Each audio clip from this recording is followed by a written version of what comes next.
श्री शिवाय नमस्तुभ्यम। हर हर महादेव। आप सभी का मेरे चैनल पर बहुत बहुत स्वागत है। भगवान शिव जिनकी पुनीत पावन शिव महापुराण कथा संपूर्ण विश्व के कल्याण हेतु मालेगांव नासिक से आयोजित हो रही है।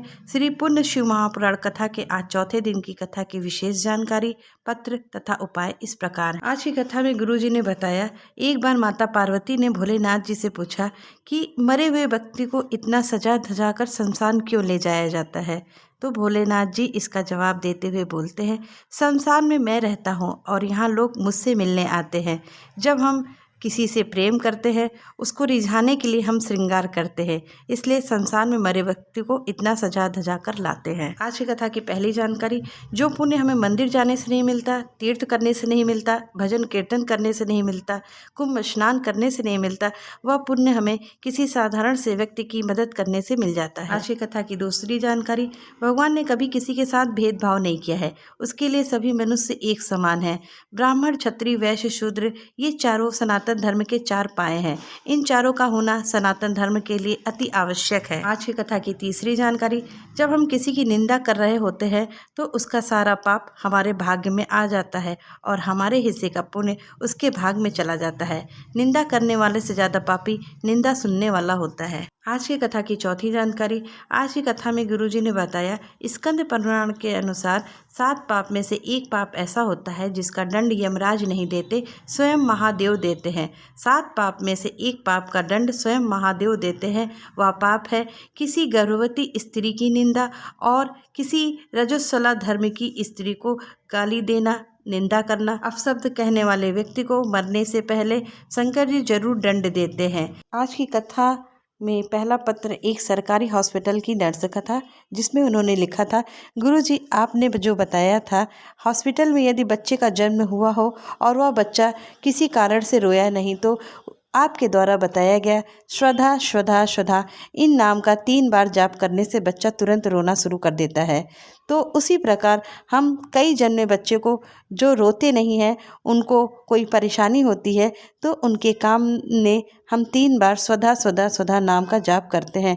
इसके बाद बच्चे तुरंत रोना शुरू कर देते हैं। आज की कथा का दूसरा पत्र माया जी का नासिक से था। उन्होंने लिखा था, गुरुजी भोलेनाथ की कृपा क्या होती है, कोई मुझसे पूछे। मेरे पति के पूरे शरीर में सोराइसिस हो गया था, जिस वजह से उनके शरीर की चमड़ी निकलना शुरू हो गई थी। कई जगह इलाज करवाया पर आराम नहीं मिला।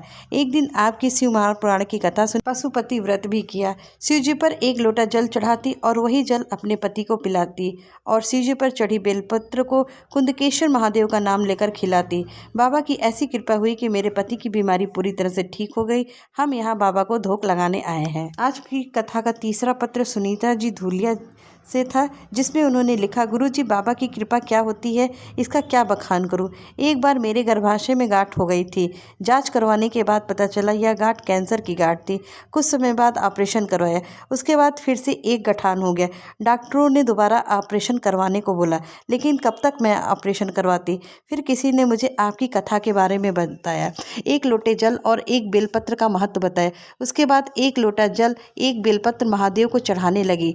जल झेलकर आचमन करती और 1 चढ़ी हुई बेलपत्र को कुंदकेश्वर महादेव के नाम से औषधि के रूप में मंदिर में ही चबा चबा कर खा लेती और बाबा की कृपा ऐसी हुई कि मेरी गठान अब गल चुकी है। अब मैं बिल्कुल ठीक हूँ। बाबा को प्रणाम करने कथा पंडाल में आई हूँ। आज की कथा का चौथा पत्र पुष्पा जी जलगांव का था।